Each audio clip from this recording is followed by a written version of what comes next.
How's it going, y'all? We're back here, new damn video. Eagles are 2-0. Yes, we are. Beating the Minnesota Vikings here on Thursday night, and now it's Friday. You get the deal. Look, pretty damn good game. You know, we won the game. Happy about that. Yada, yada. Look, defensively, considering the injuries, considering, no Bradbury, no Nakobe Dean. They were already attacking the middle in the Patriots game the week before with their tight ends. We're going in without Nakobe Dean now, without Bradbury, our number 2 corner, or number 1. You can battle that, with him and Slay, whatever. And then in the middle of the game, Avonte Maddox goes down. Our defense did what they could. They did the best they could, really. Defensive line basically won this game. Offensively, I still have questions. I do. I really have questions. Listen, and I'm not trying to get too worried or this and that because we're 2-0 and we still haven't put it all together. It almost reminds me of last year where it was our offense and the whole team was great in the first half. And then in the second half, it was like they just completely shut down. It's like the one game against Washington last year. They put up 300 yards of offense damn near in 2 quarters. Second quarter couldn't do anything. Like everything just stalled out. Game plan went to hell.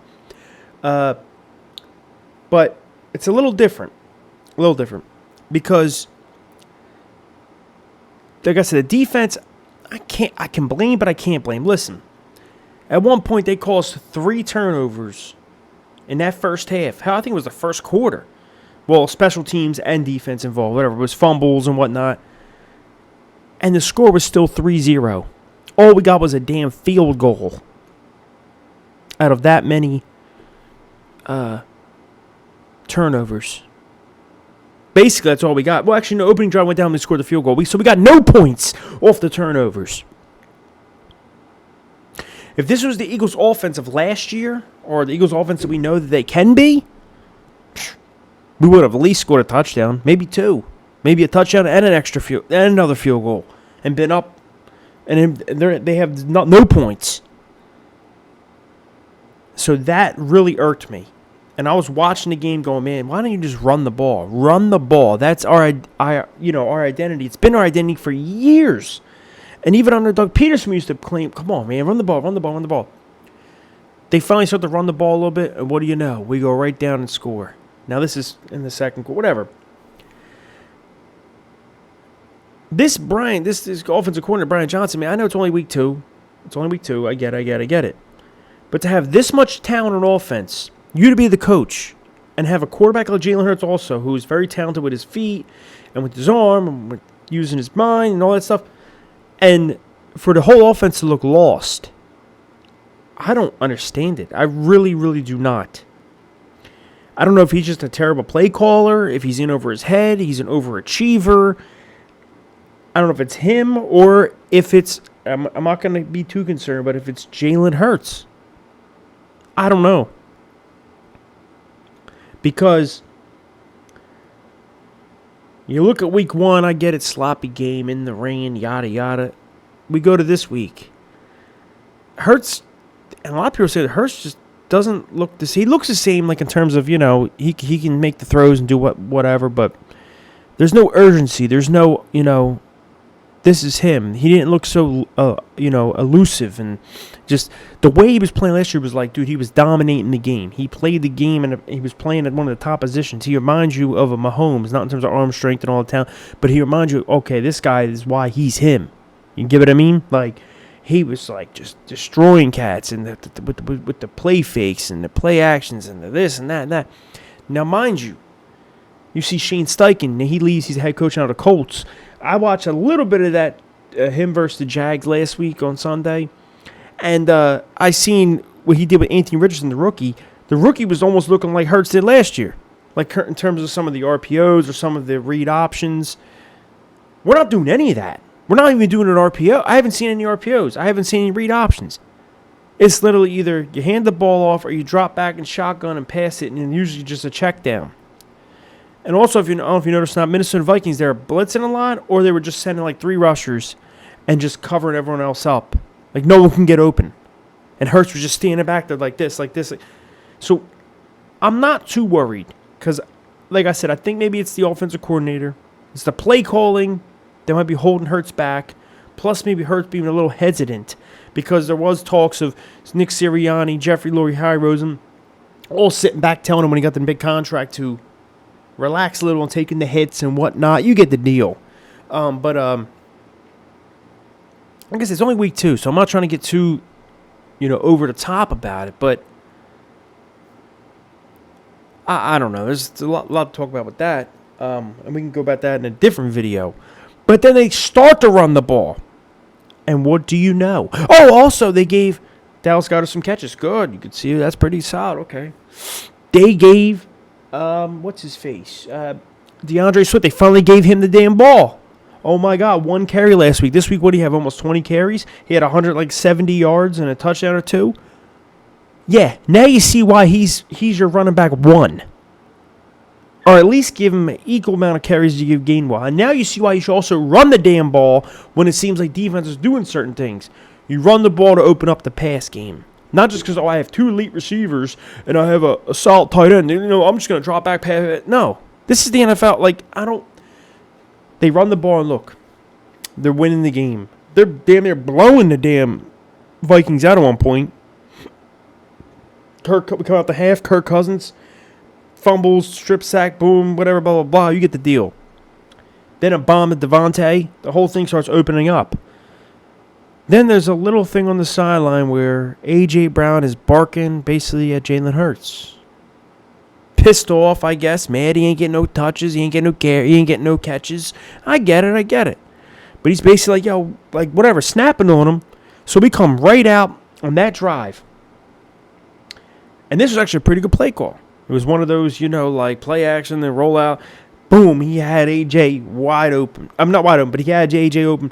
He got it for a touchdown. Unfortunately, it was a flag because Rashad Penny was holding the defender, whatever. He was he was blocking, and he holding the defender was coming, whatever. So, okay, flag. Now we're backed up. So what we do again, we pass again. Well, I think now 2nd and 20-something. Okay. Jalen's drop back shotgun. I think it was a 3-man rush. He's literally just standing there, waiting. And finally just throws to AJ again for a touchdown. It was a little overthrown, but also I feel it should have been a penalty. The guy jumps onto AJ Brown's back, and it should have been PI, but we didn't get it. Long story short, now we're 3rd and 20. I think Brown gets 1 catch, whatever it was. We end up punting the ball back. We get sacked, whatever, and then punt the ball back. We get out of field goal range. We get the Vikings the ball back. And I think that's when the Vikings went down and scored.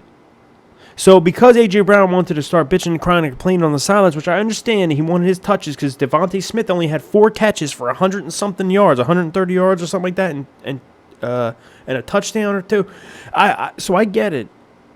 But if it would have costed us this goddamn game because this guy wants the ball, so, we're going to stop running this ball because the run's been so successful. We're going to just stop running it because this guy wants the ball, and we're going to just force it to him every single play until he gets what he wants, and it costed us the game, then it would have been a big freaking issue. And it damn near did almost cost us the game.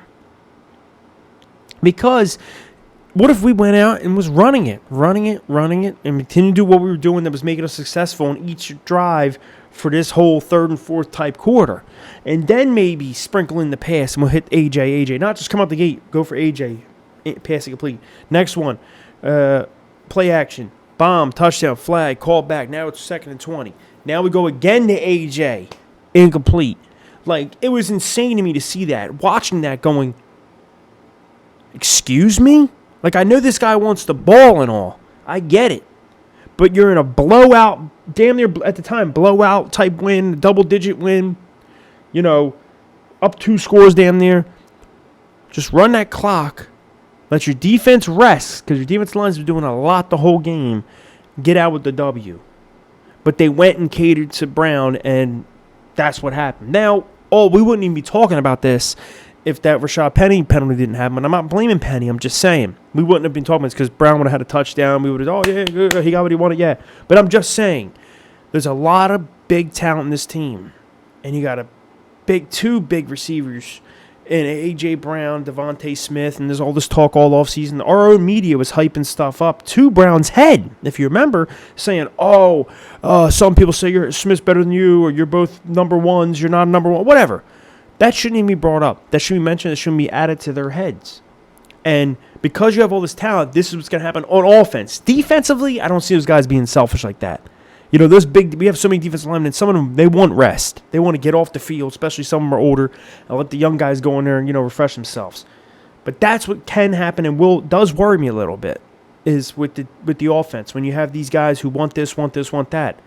Listen, sometimes we can't cater to you all the time. And we we didn't lose the game, and we weren't close, but I'm saying they went down, scored, and then it came even closer. And it's like, dude, come the F on. If you just ran the ball, we probably go score again. But you get what I mean. Go Birds, Flyers, Flyers, a lot to talk about. Defensively, I give them credit for what they had to deal with. In terms of the offense was just automatically off the field or trying to kick field goals. Banged up secondary. No linebackers, basically. And still did what they did with the turnovers. And we should have turned that into damn points.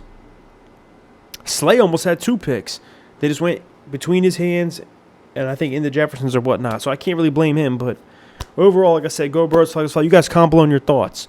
What are you concerned about the team? Are you concerned at all? Or you think we just didn't put it all together yet? Or me, it's the offense. The defense is whatever. You put them in bad situations, they're going to do bad. But offensively, I think Brian Johnson is just, his play calling is not that great. And it's only week 2, I get it. But Jalen Hurts also just something's off with him. I don't know if he's injured or what it is, but you guys comment below on your thoughts. You guys let me know how you feel. Like, subscribe, you know the whole ordeal. Let's go Birds. We'll be here back with the preview against the Bucks game and maybe another video later on this week about just the NFL in general. Go Birds, Fly, Fly. I'm out. 2-0. See what happens from here. Peace.